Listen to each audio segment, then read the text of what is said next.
नमस्कार दोस्तों, स्वागत है आपका अपने चैनल जिसका नाम है केवल एग्जाम। इस पे हम लोग अक्टूबर मंथ की विजन मैगजीन कंप्लीट कर रहे थे। इसमें सबसे पहले हम पढ़ रहे थे। हमने कई पोर्शन कंप्लीट किए थे, माफ करिएगा। इसमें से हमने सबसे पहले कंप्लीट किया था अपना पॉलिटी सेक्शन, फिर इन्वायरमेंट, फिर इकोनॉमिक्स, फिर कल्चर, फिर साइंस टेक्स। ऐसे मैंने कई पोर्शन कंप्लीट किए हैं। अब हम कंप्लीट करने जा रहे हैं अंतर्राष्ट्रीय संबंध में इंटरनेशनल रिलेशन को कंप्लीट करने जा रहे हैं। इसमें ज़्यादा नहीं पढ़ेंगे। क्या है इसमें जो मेन मेन फैक्चुअल चीज़ें होंगी, जैसे किसी कोई संगठन का नाम आया, कुछ कंप्लीट करेंगे। अदरवाइज इसमें कुछ ज़्यादा हम कंप्लीट नहीं करेंगे, क्योंकि इंटरनेशनल रिलेशन से है। इसमें जो इंटरनेशनल संस्थाएं होती हैं उन सब के बारे में पूछता है। चलिए प्रारंभ करते हैं, लेकिन उससे पहले अगर आपने हमारे चैनल को सब्सक्राइब नहीं किया तो सब्सक्राइब कर लीजिए। आइए देखते हैं आज क्या है इसमें। पहला अंतर्राष्ट्रीय संबंध में क्या आएगा? इसराइल हमास युद्ध के बारे में आएगा। उन्हें सुर्खियों में 7 अक्टूबर को हमास के लड़ाकों ने ऑपरेशन तूफान अल अक्सा ने अल अक्सा फ्लड के तहत इसराइल पर अचानक एक बड़ा हमला कर दिया। इसराइल ने इस हमले के विरोध में हमास के खिलाफ युद्ध की घोषणा कर दी। ये था, आप पता ही होगा इसराइल हमास के युद्ध के बारे में। देख लेते कुछ इंपॉर्टेंस में क्या क्या दिया हुआ है। लिखा है ऑपरेशन तूफान अल अक्सा। ये ऑपरेशन का नाम याद रखिएगा। यहूदियों के पवित्र दिन सब्त के दिन शुरू किया गया था। ये पूछ सकता है, इम्पोर्टेंट है। ये आ रहा है ना कि पवित्र दिन सब्त, ये किस कास्ट मतलब किस धर्म से रिलेटेड है? यह जो है आपका यहूदियों से इम्पोर्टेंट है, ये ध्यान रखना है। सब्त यहूदियों का उपासन, सब्त जो है यहूदियों का उपासन और अवकाश का दिन होता है। हमास ने मात्र 20 मिनट में इसराइल पर 5,000 रॉकेट दाग दिए थे। इस कारण इसराइल का आयरन डोम नामक वायु रक्षा प्रणाली हमले को पूरी तरह से नहीं रोक पाया। आयरन डोम किसका सुरक्षा तंत्र है? वह आप देखेंगे इसराइल का है। फिर वहीं पास आप देखेंगे S-400 किसका है? भारत का है, रशिया का है। अब उसके आगे देखते हैं। हवाई हमले से बचने के लिए इसराइल ने 2011 में आयरन डोम का विकास किया था। यह शॉर्ट रेंज की वायु रक्षा प्रणाली है। आयरन डोम इसराइल की सबसे उन्नत व कम दूरी की तथा जमीन से हवा में मार करने वाली रक्षा प्रणाली है। हो सकता है कि आयरन डोम कैसी है? ज्यादा दूरी की मार करने वाली है, हवा से हवा में मार करने वाली है। याद रखना है ये कैसी है। ये याद रखना है ये कम दूरी की है और जमीन से हवा को मार करने वाली प्रणाली है। कब विकसित किया था? 2011 में विकसित किया था। ये जो मैं रेड लाइन करके चला जाता हूँ, ये प्रीलिम्स बेस्ड इंपॉर्टेंट क्वेश्चन को आप नोट कर सकते हैं। इस प्रणाली में शामिल है एक एक डिटेक्शन और ट्रैकिंग रडार, एक ही युद्ध प्रबंध व हथियार नियंत्रण प्रणाली तथा तामीर इंटर स्पेस मिसाइल है। यह 70 किलोमीटर की रेंज में आने वाले किसी भी रॉकेट मिसाइल रॉकेट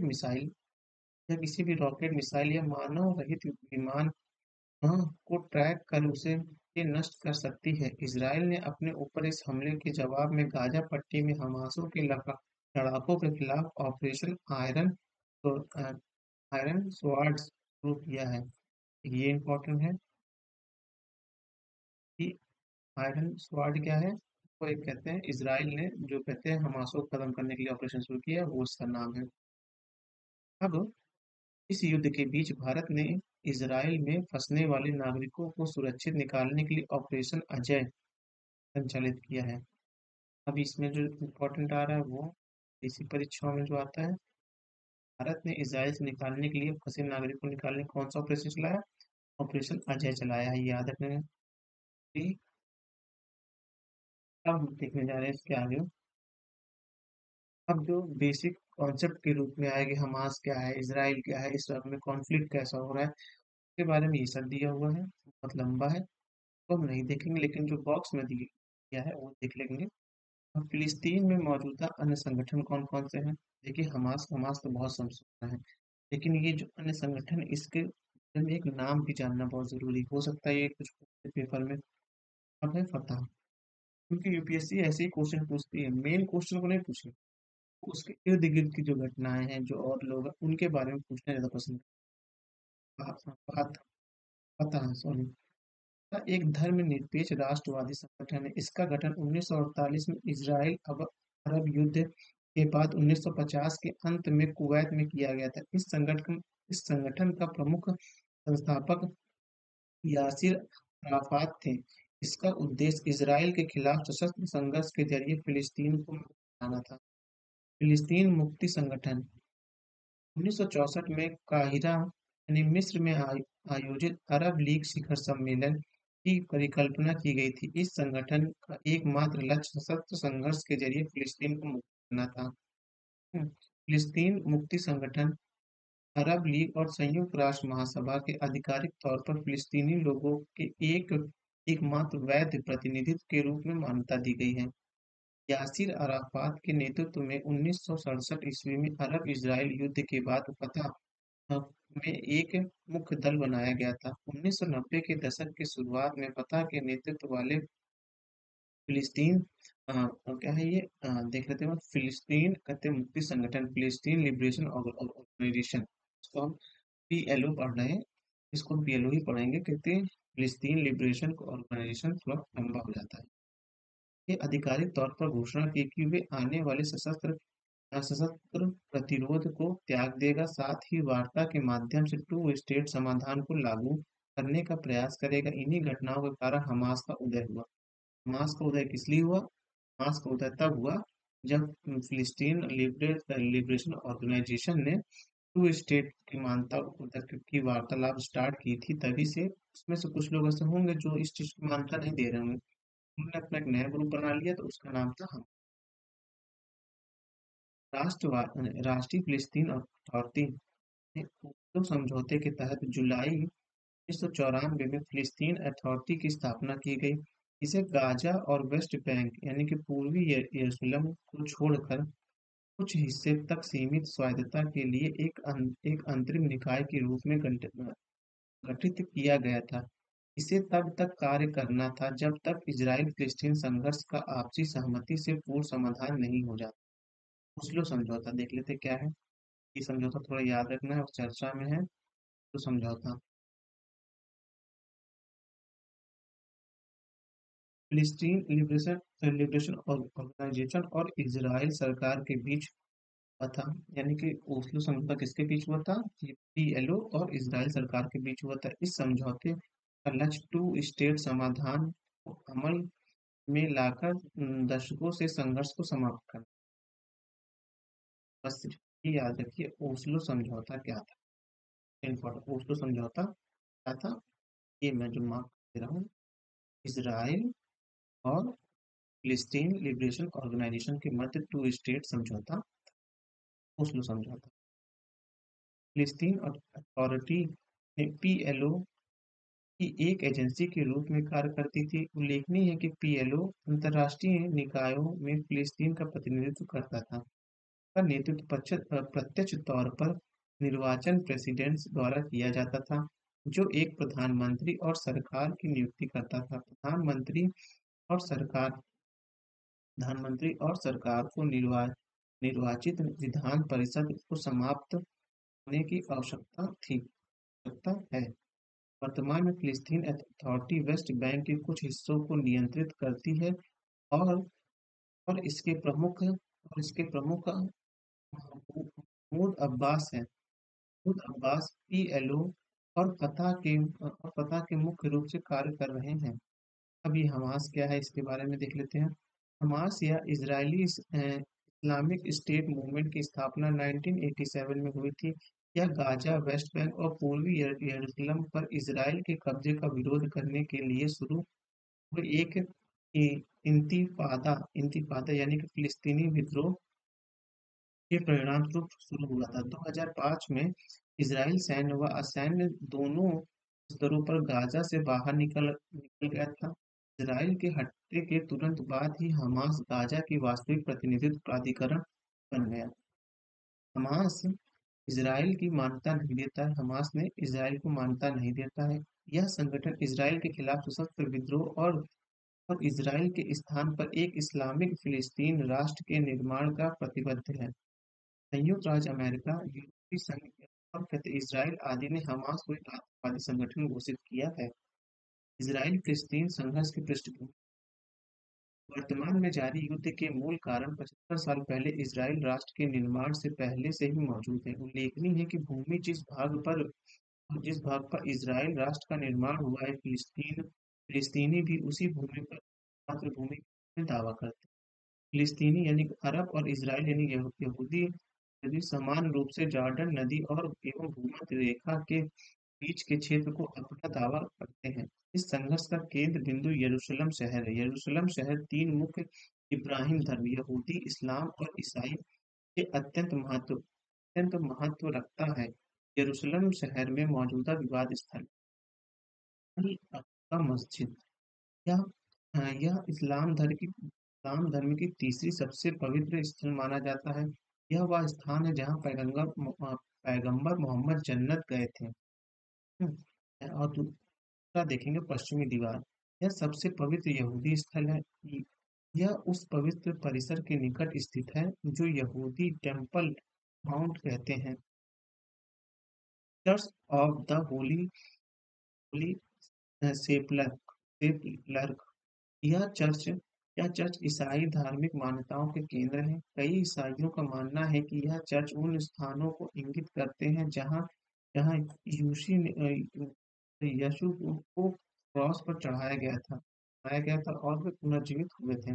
यानी तीन स्थान तीन अलग अलग विवादित केंद्र पे है। अब हम लोग देखेंगे इजराइल फिलिस्तीन संघर्ष का इतिहास देख लेते हैं। ऑटोमन या उस्मानी साम्राज्य का काल। ऑटोमन साम्राज्य के शासन काल के दौरान इस क्षेत्र में अरब यहूदी बहुसंख्यक और यहूदी यहूदी आबादी अल्पसंख्यक थी। ऑटोमन साम्राज्य के दौरान फिलिस्तीन में अल्पसंख्यक यहूदी समुदाय और बहुसंख्यक अरब समुदाय के बीच शुरुआती झगड़े हुए। प्रथम विश्व युद्ध के बाद देख लेते हैं। ऑटोमन साम्राज्य के पतन के कारण संघर्ष और तेज हो गया। इसके लिए 1916 में आइकस पिकोटो समझौते आइकस पिकोटो समझौते तथा 1917 में बाल्फोर घोषणा पत्र दोनों उत्तरदायित्व थे। पिकोटो समझौते के तहत फिलिस्तीन ब्रिटेन के मोडेटा यानी कि ब्रिटेन नियंत्रण वाला एक क्षेत्र बन गया था। उसके बाद फिर देखेंगे साइकस पिकोटो समझौता। इस समझौते के बाद जॉर्डन नदी के दोनों किनारे पर स्थित फिलिस्तीनी क्षेत्र पर ब्रिटेन का नियंत्रण हो गया। बाल्फोरो घोषणा पत्र 1917 का देख लेते हैं। ब्रिटेन ने इस घोषणा पत्र के जरिए फिलिस्तीन मेडेटा वाले भूक्षेत्र में यहूदी आबादी के लिए एक अलग यहूदी राष्ट्र स्थापित करने का वादा किया। द्वितीय विश्व युद्ध और उसके बाद देख लेते हैं। अगले दशक में यहूदी नरसंहार, राष्ट्रवाद और जायोनी आंदोलन के कारण विभिन्न महाद्वीपों से अधिक संख्या में यहूदी लोग इजराइल आने लगे। इसके चलते इस क्षेत्र की जनसांख्यिकी में काफी बदलाव आया और दोनों समुदाय के बीच संघर्ष तेज हो गया। संयुक्त राष्ट्र द्वारा फिलिस्तीन के विभाजन की योजना और अरब इजराइल युद्ध। संयुक्त राष्ट्र ने इजराइल और फिलिस्तीन नाम से दो अलग अलग देश की योजना बनाई थी। इसके अलावा संयुक्त राष्ट्र ने इस योजना में यरूशलेम को अंतर्राष्ट्रीय स्तर पर संचालित कर अलग इकाई बना अ, इकाई बनाने का खाका पेश किया था। हालांकि इस योजना को अरब जगत ने अस्वीकार कर दिया तथा हिंसा और बढ़ गई। मई 1948 में ब्रिटेन ने फिलिस्तीन पर अपने अपने मोडेटा या नियंत्रण को समाप्त कर दिया और उसके बाद इसराइल ने अपनी स्वतंत्रता की घोषणा कर दी। इसके चलते अरब जगत के 5 देशों ने इसराइल पर तत्काल हमला कर दिया। विनाशकारी परिणाम। युद्ध में इसराइल की जीत और क्षेत्रीय विस्तार के कारण लाखों फिलिस्तीनी शरणार्थी बन गए। साथ ही एक राष्ट्र के रूप में फिलिस्तीन की स्थापना न होने के चलते अरब इजराइल संघर्ष के लिए मंच तैयार हुआ। वर्तमान युद्ध के संभावित परिणाम क्या हो सकते हैं ये देख लेते हैं। तो फिलिस्तीन के मुद्दे का केंद्र में आना। अब्राहम समझौता पर हस्ताक्षर होने के बाद कई अ, साक्षर अ, होने के साथ ही कई अरब देश तेजी से इजराइल के साथ संबंध को सामान्य बनाने की दिशा में आगे बढ़ रहे थे। ऐसा देखा गया कि अरब इजराइल संबंधों में सुधार के कारण फिलिस्तीन का मुद्दा गौण होते चला जा रहा था। हालिया संघर्ष से इस तथ्य से पुष्टि हुई है कि मध्य पूर्व के क्षेत्र में शांति और स्थिरता सुनिश्चित करने के लिए फिलिस्तीन के मुद्दे का समाधान करना अति आवश्यक है। इसराइल और फिलिस्तीन के संबंध शांति वार्ता मौजूदा संघर्ष अनजाने में हमास की स्थिति को मजबूत कर सकता है और वेस्ट बैंक में फिलिस्तीन अथॉरिटी की स्थिति को कमजोर कर सकता है। इससे इसराइल और फिलिस्तीन के बीच शांति वार्ता के नकारात्मक प्रभाव पड़ता है। ये सब एक संभावित बातें हैं कि क्या क्या होनी चाहिए क्षेत्रीय विस्तार विस्तार। हाँ, ये आप एक चार्ट देख सकते हैं। इन सब से कोई इतना मतलब कि प्रीलिम से क्वेश्चन आने वाले पॉइंट जो थे वो यही थे कि आयरन स्वॉर्ड क्या है, और उसके बाद ये इनका आयरन ड्रोम क्या है, कितनी दूरी का है, कहाँ से हवा में मार करता है, ओस्लो समझौता, ये सब जो है पूछ सकते हैं। अदरवाइज जो संभावित कारण है ये पूछना मुश्किल है, तो इसको इतना पढ़ने।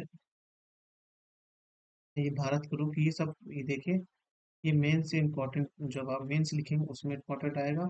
अब हम दूसरा टॉपिक स्टार्ट करेंगे जिसका नाम है योम योम किपुर वार। किपुर वार, योम किपुर वार के बारे में।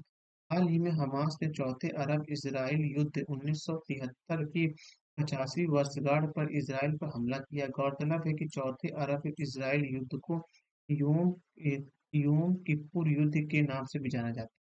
बस योम किपुर युद्ध किनके बीच हुआ ये मुझे बहुत इंपॉर्टेंट लग रहा है ये नाम।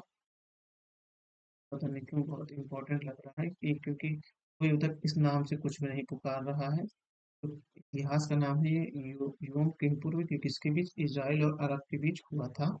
ये जो पृष्ठभूमि में पढ़ रहा था कब हुआ, पहली पृष्ठभूमि, दूसरी पृष्ठभूमि, ये सब इसी से संबंधित है। इसमें कुछ महत्वपूर्ण योगदान नहीं है एग्जाम को लेकर, बस ये नाम याद रखिएगा, हेडिंग जो है योम किपुर युद्ध।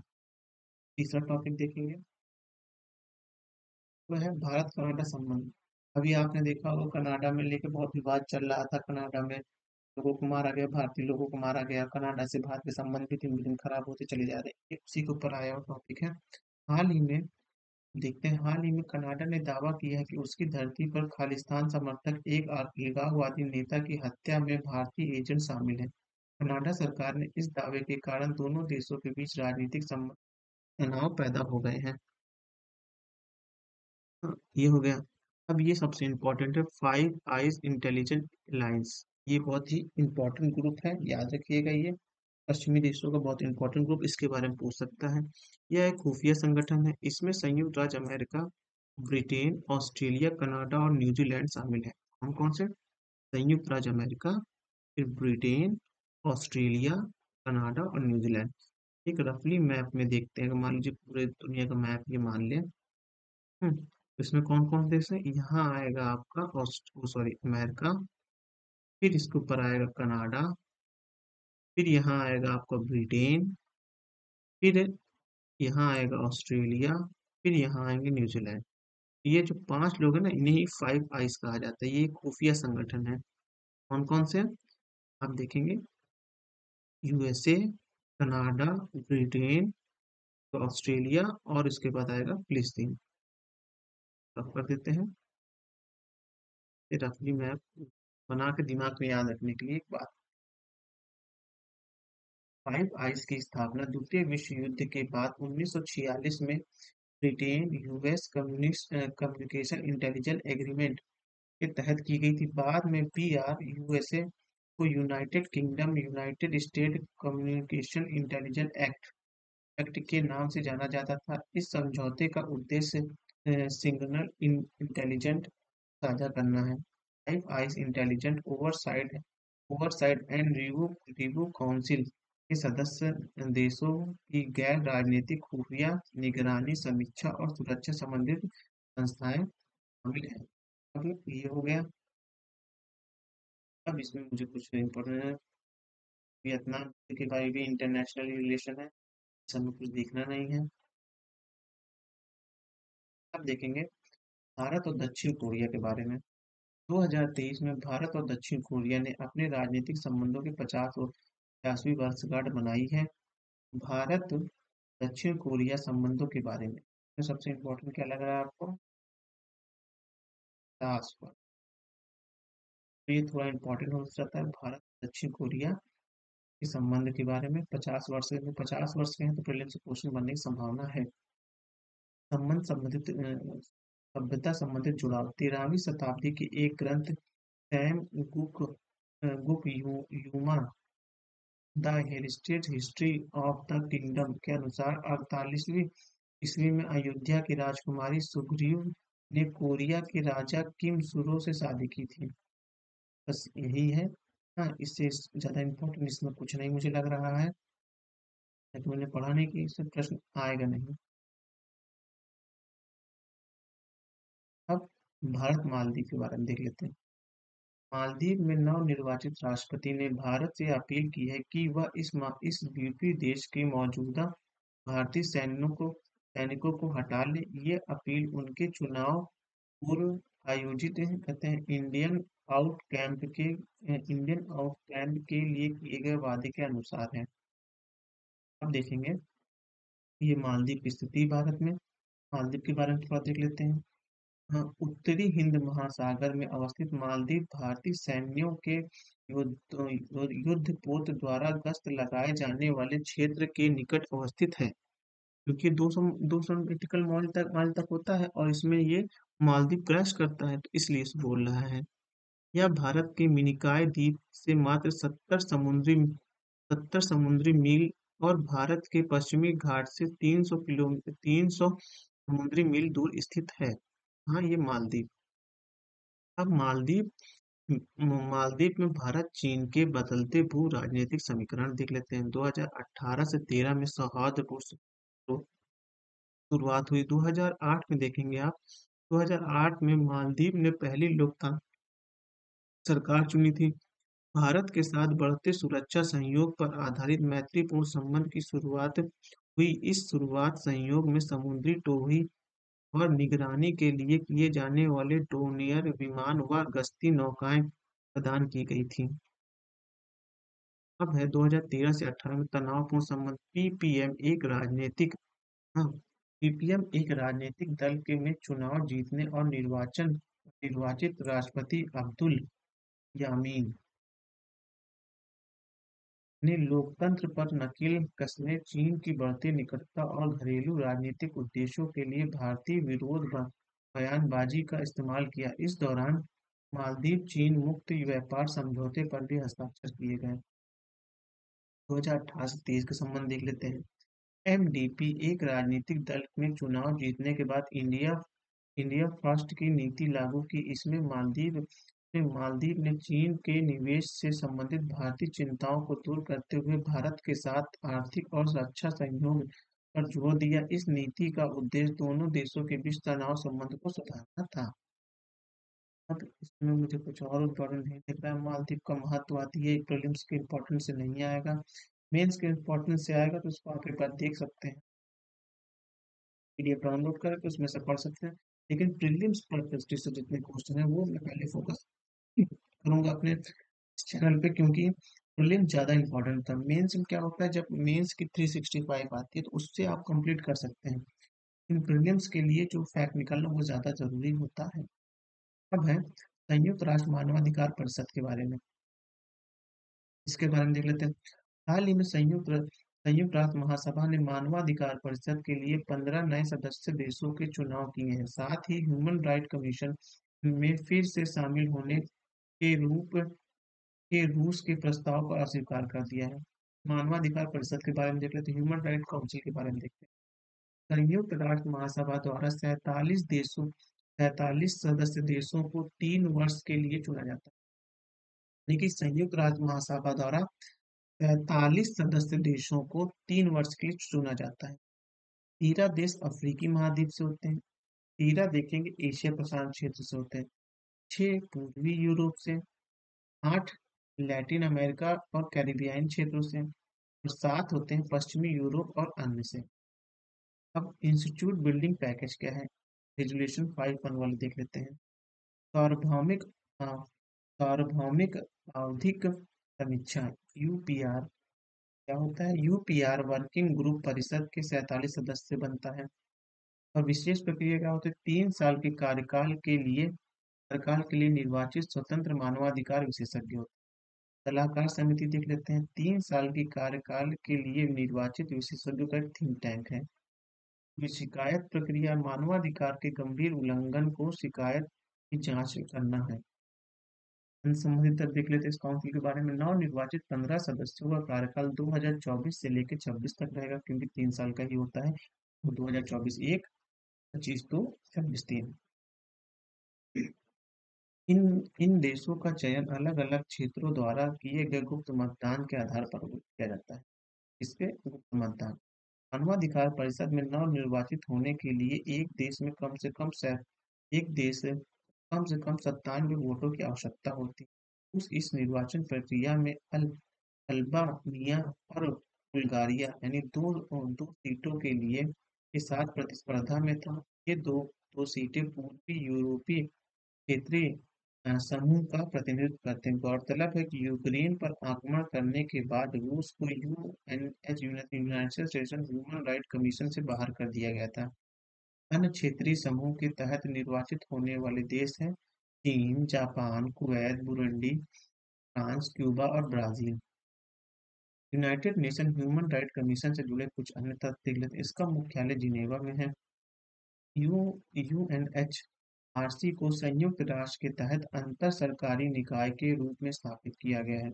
इसका लक्ष्य विश्व में मानवाधिकार का प्रचार और संरक्षण करना। उत्पत्ति क्या है?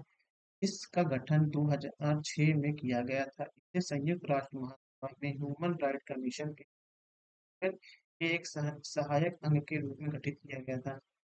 अब human right United Nation Human Right commission के संगठन की प्रक्रियाओं और तंत्रों को स्थापित करने के लिए 2007 में एक इंस्टीट्यूट बिल्डिंग पैकेज को अपनाया गया था।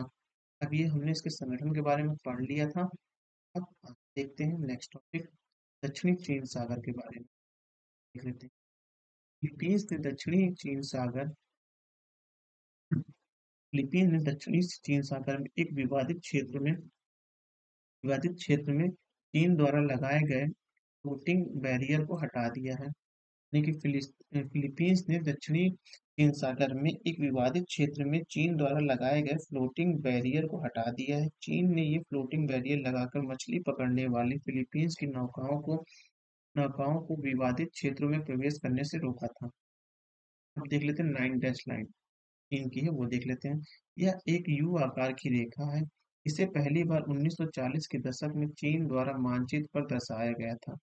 यह रेखा दक्षिणी चीन सागर के क्षेत्र पर चीन के तथाकथित दावे का प्रतिनिधित्व करती है। के अनुसार दक्षिणी चीन सागर का लगभग 90% हिस्सा 9 डैश लाइन के अंतर्गत आता है।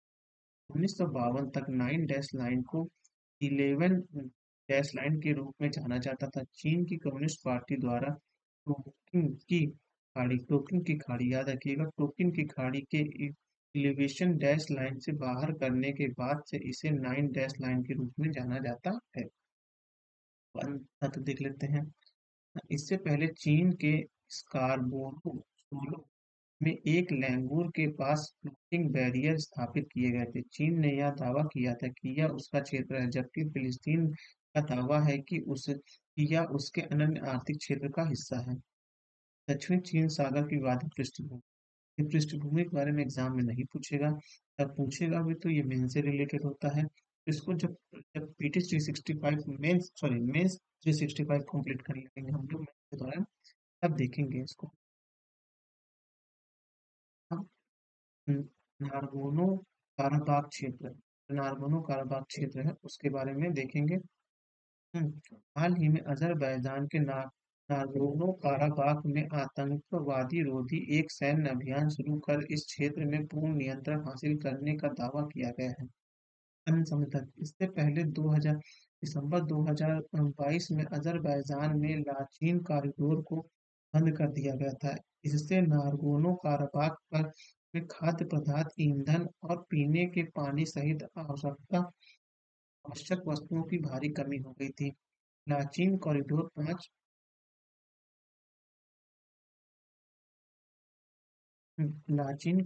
5 किलोमीटर लंबा एक गलियारा है। यह नागोर्नो काराबाख कन्वेंशन के आर्मीनिया से जुड़ता है। नागोर नागोर्नो काराबाख कन्वेंशन के बारे में देख लेते हैं। कन्वेंशन के बारे में, नागोर्नो काराबाख एक पर्वतीय क्षेत्र है। इस क्षेत्र पर आर्मीनिया और अजरबैजान देशों के में देशों देश अपना अपना दावा करते हैं। ये ध्यान रखना है, इनके इन देशों के बीच है आर्मेनिया और अजरबैजान के बाद ना, नागोर्नो काराबाख जो है, ये देखना है इसमें। संक्षिप्त सुर्खियां देख लेते हैं, क्योंकि जो इंटरनेशनल रिलेशन की जो पर्सपेक्टिव देता है, उसमें जो मुख्य मुख्य संगठन होते हैं उनके बारे में देखना होता है। अदरवाइज सब मेन मेन से रिलेटेड होता है, तो उसको अलग से देखेंगे हम लोग बाद में जब मेंस चलने लगेगा। लेकिन इसमें अभी हम लोग शॉर्ट न्यूज में कंप्लीट करने वाले हैं, देखेंगे। और साथ इससे पहले जो हमने कंप्लीट किया है उसमें केवल एक एक थीम को हमने कंप्लीट किया, पूरा नहीं, क्योंकि काम आएगा नहीं उतना वो। अब चलिए संक्षिप्त में देखते हैं। भारत और संयुक्त अरब अमीरात ने रुपे डे, डे रुपए डोमेस्टिक कार्ड स्कीम समझौते पर हस्ताक्षर किया है।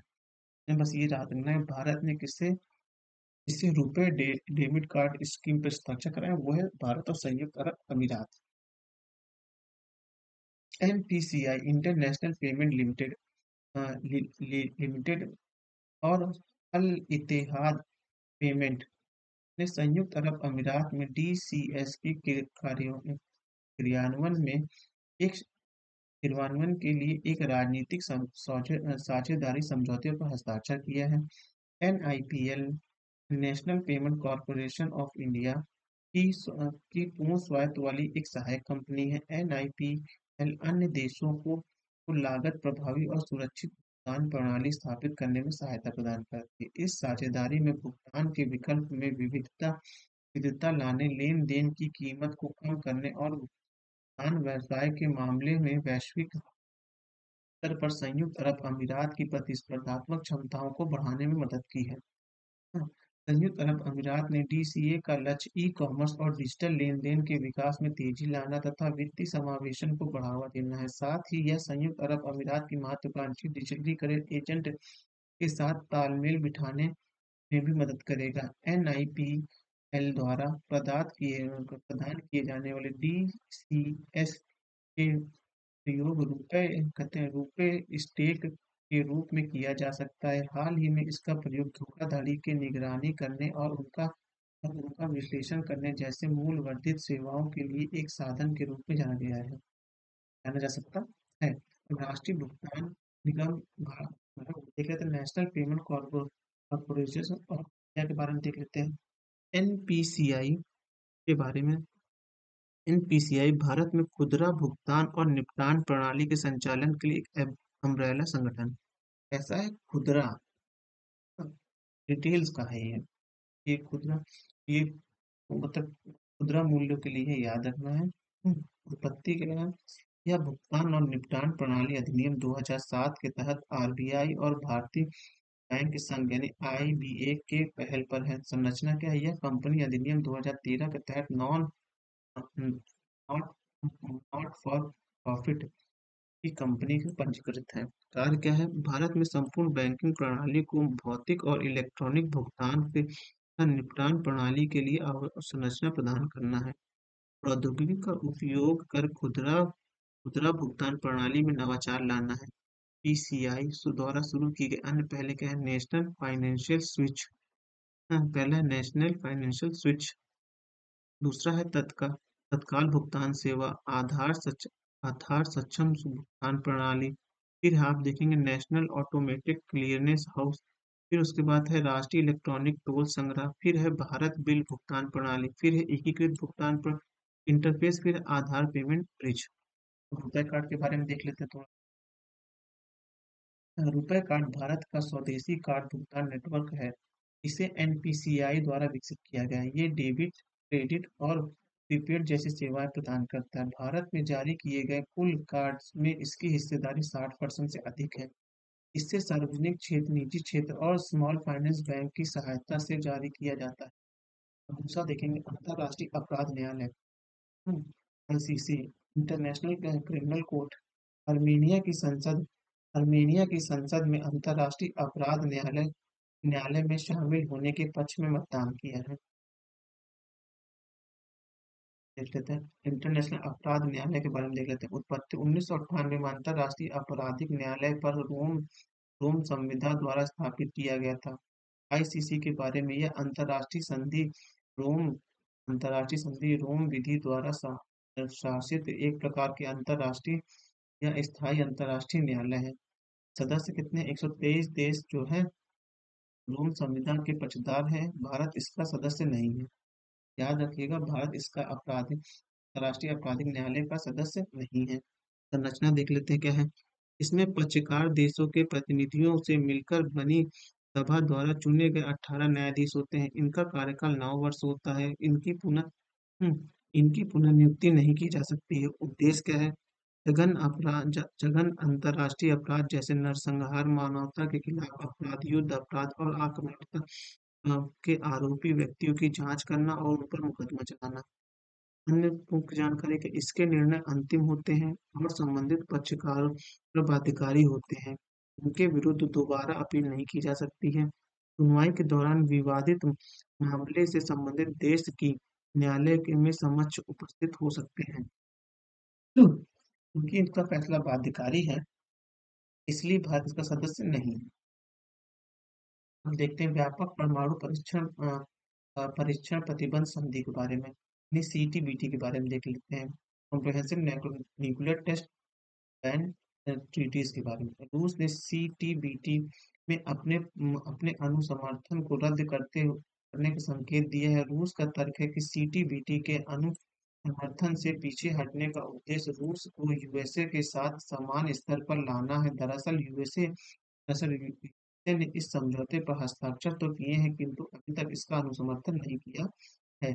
यूएसए का कहना है कि सीटीबीटी के भागीदारी देश इस संधि के नियमों का पालन कर रहे हैं या नहीं, इसकी जांच करना कठिन है। इस कारण से यूएसए ने इसका अनुसमर्थन नहीं किया है। मतलब है कि सीटीबीटी बहुपक्षीय संधि है जो दुनिया में कहीं भी और किसी भी राष्ट्र के परमाणु हथियार के परीक्षण या किसी अन्य प्रकार के परमाणु विस्फोट पर रोक लगाती है। इसके तहत किसी भी प्रकार का परमाणु विस्फोट पर प्रतिबंध लगाया गया है, चाहे वो सैन्य या शांतिपूर्ण उद्देश्य के लिए किया हो। यह संधि सितंबर 1996 में हस्ताक्षर के लिए रखी गई थी। तब से इस पर 187 देश ने हस्ताक्षर किया है और 178 देश ने इसका अनुसमर्थन किया है। यह संधि तब औपचारिक रूप से लागू नहीं हो सकती है जब 44 विशिष्ट देश द्वारा इसका अनुसमर्थन नहीं किया जाता है। इसमें से 8 देश ने अभी तक इसका अनुसमर्थन नहीं किया है। वो है चीन, Bharat, Pakistan, north Korea, Israel, Iran, मिस्र और संयुक्त राज्य अमेरिका ने। परमाणु निरस्त्रीकरण के लिए की गई अन्य संधियां क्या है? आप देखेंगे एनपीटी है। दूसरा आप देखेंगे treaty on the proliferation of nuclear weapon, यानी कि टीएनपीडब्ल्यू है। तो ये एनपीटी 1970 से लागू है और ये जो आप देखेंगे टीएनपीडब्ल्यू 2021 से लागू है। अब देखेंगे भारत द्वारा सीटीबीटी पर हस्ताक्षर और उसका अनुसमर्थन करने के कारण सीटीबीटी को पूर्ण निरस्त्रीकरण पर जोर नहीं दिया गया है। सीटीबीटी में एक पक्षकार के रूप में भारत को परमाणु हथियार के परीक्षण और विकास पर प्रतिबंधित किया गया है। दूसरी ओर चीन ने एनपीटी के अनुसार अपने परमाणु शस्त्रागारों को बनाए रख सकता है। इस प्रकार यह भी एक भेदभावपूर्ण संधि है। देखेंगे अंतर्राष्ट्रीय संगठित अपराध के खिलाफ संयुक्त राष्ट्र अभियान क्या है? यूएनटीओसी की 20वीं वर्षगांठ में इटली में मनाई गई अंतर्राष्ट्रीय संधि अपराध ऐसे अवैध गतिविधियों के रूप में परिभाषित किया गया है जहां या दो से अधिक देशों के समूह या नेटवर्क द्वारा मिलकर संचालित की जाती है। इससे वित्तीय लाभ को हिंसा या भ्रष्टाचार का सहारा मिल सकता है। बस और इसमें क्या देखना है, यूएनटीओसी संयुक्त राष्ट्र के लगभग 2000 को अपनाया था और 2003 में से लागू किया था। इससे ज़्यादा इसमें इम्पोर्टेंट नहीं है। 3 प्रोटोकॉल हैं इनके, ये आप देख सकते हैं। फिर एशिया प्रशांत प्रकरण विकास संगठन, भारत ने लगातार तीसरी बार एआईबीडी का अध्यक्ष चुना गया है। एआईबीडी की स्थापना 1977 में संयुक्त राष्ट्र शैक्षणिक, वैज्ञानिक और सांस्कृतिक संगठन के तहत की गई कि इसका मुख्यालय कुआलालंपुर यानी मलेशिया में है। कुआलालंपुर मलेशिया में है। अंतर्राष्ट्रीय दूरसंचार संघ और संयुक्त राष्ट्र विकास कार्यक्रम यूएनडीपी ने इसके 7 संस्थापक सदस्य हैं। इसमें भारत सहित कुल 26 देश हैं। इसका प्रतिनिधित्व इन देशों 48 प्रसारण प्राधिकरण करते हैं। इसका उद्देश्य एशिया प्रशांत क्षेत्र में एक जीवंत इलेक्ट्रॉनिक मीडिया परिवेश का निर्माण करना है। एआईबीडी के कार्य क्या है, मीडिया और संचार विभाग के लिए अंतर क्षेत्रीय संबंधों का सहयोग स्थापित करना और क्षेत्रीय प्रोग्राम के विकास के लिए एक थिंक टैंक के रूप में कार्य करना। हिंद महासागर रिम एसोसिएशन देख लेते हैं। आईओआरए विदेशी मंत्रियों की परिषद की बैठक कोलंबो यानी श्रीलंका में आयोजित की गई थी। बैठक से संबंधित महत्वपूर्ण तथ्य देख लेते। थीम बैठक की थीम क्या है, क्षेत्रीय संरचना को मजबूत करना, हिंद महासागर की पहचान को सुदृढ़ करना। कोलंबो विज्ञापन में आईओआरए ब्रिज विजन 2023 एवं बॉन्ड इस दस्तावेज को बनाए रखना। इससे ज्यादा इसमें इम्पोर्टेंट नहीं है, ये देख लेते हैं। आईओ आईओआरए के बारे में, यह 1957 में गठित एक अंतर सरकारी संगठन है। यह संगठन नेल्सन मंडेला के विजन पर आधारित है और इसमें कुछ नहीं इम्पोर्टेंट है। इसमें